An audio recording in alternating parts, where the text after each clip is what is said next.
Hey, it's Melissa here. So I want to talk today about healing from trauma. Finished up the last class that I had on dealing with trauma. So it's just amazing to get the support that you need. It's amazing how you will feel like a whole new creation.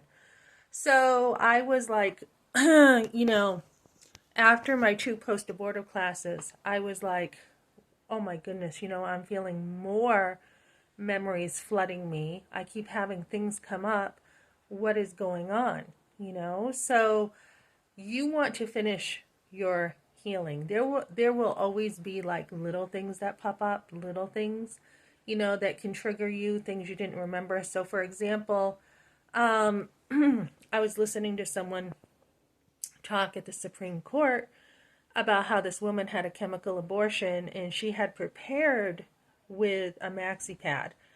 And when she had, she thought she would just be bleeding. And when she had the baby come out on the maxi pad, she had like no warning, and she didn't understand. So she was traumatized by that. Hold on, I feel like I have a piece of hair on my tongue. Hold on, gross. Okay, so same thing. I mean, I kind of like I went to this clinic, no idea what was going to happen. And then to the left of me, I see a canister of blood with no warning. That scared me. So we want to, I just heard this yesterday and I remembered that, and I'm like, holy cow, yeah, I didn't even have a warning. And so where you have things happen and then you get help for the trauma, you can discern it a little bit better. You can get in there with the details and you're like, oh yeah, that happened. And oh yeah, I remember that. Yesterday we were, doing the final celebration and there was a happy birthday song that we were able to sing because, to the baby because we had finished healing from the abortion. And that was a trigger. I remember as a kid having a lot of birthday parties and being sung happy birthday to. So there will always be like these triggers, but you want the main part done. You want to know, let me look back to when this happened. Let me look back to the beginning of, the symptoms that I was feeling. Like for me, it was a vacuum trigger. Let me look back to the post abortive classes I took. Let me look back to the sidewalks.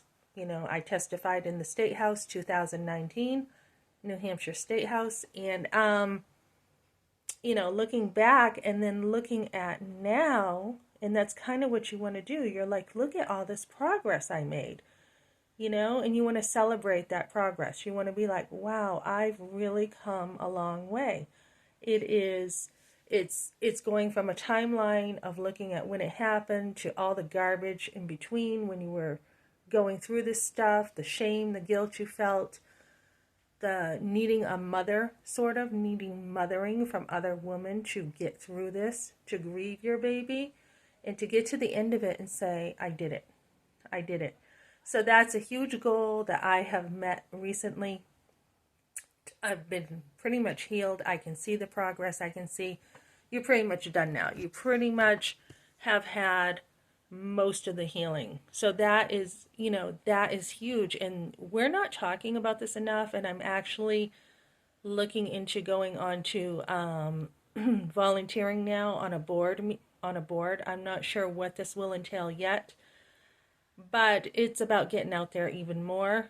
Getting out there and helping women talk, because even recently, I and another woman talked in a Bible study about the abortion and there still wasn't enough support. It was kind of like, I don't want to say it was like, let's not talk about this, but there was not enough support. So it's only been like the last 2 or 3 years we're talking about abortion more.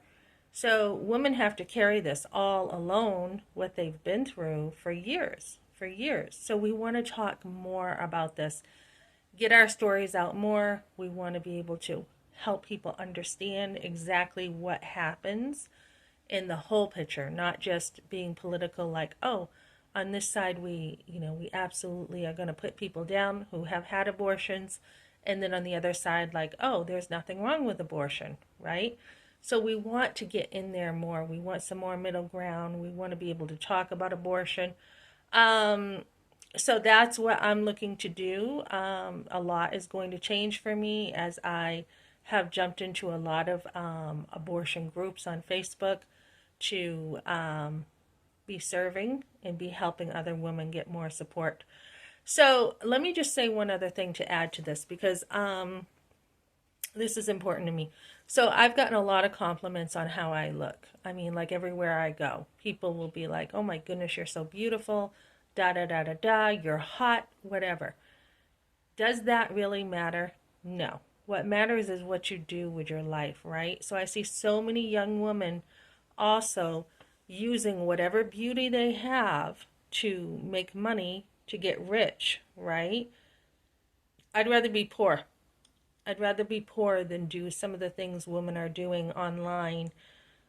Basically anything goes online. They're willing to do anything to make money and get rich. You don't want to live that kind of life. You don't, because it is a dead end. I mean, you are hurting yourself by number one, sleeping with every guy. You're hurting yourself by exposing yourself to every single guy to see your body.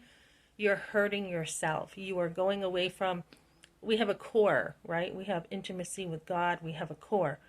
The more we allow sin in our life, and that's what it is, sin, the more we allow all the sin in our life, the more we're hardening ourselves, right?